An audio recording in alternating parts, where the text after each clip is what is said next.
Starting to surf in the 90s was so much different than nowadays, you know. Back then, just the simple fact of having a nice style or an ugly style would matter a lot, you know. So from a very early age, I tried to, you know, identify my favorite surfers, and it was guys like Tom Curran, Tom Carroll, Shane Powell, and later on Kelly as well. They were the guys that I was trying to copy, you know.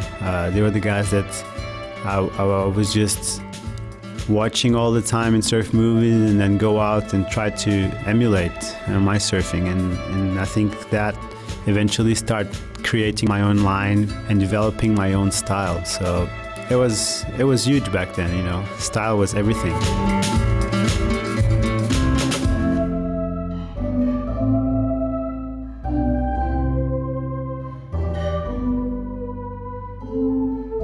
There's just something to the beauty of the pure carve, you know, the pure carve surfing that, you know, you would get from like a Tom Curran, Tom Carroll in the older days, from Taylor Knox, Parco.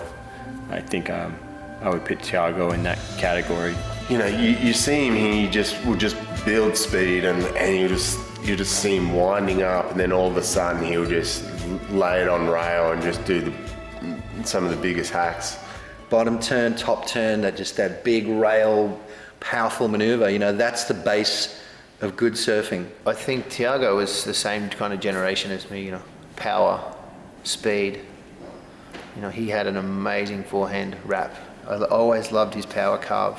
I always looked at his forehand arc, his big wrap that he does, and throws lots of spray and really critical and powerful, like on rail surfing. It's epic to watch.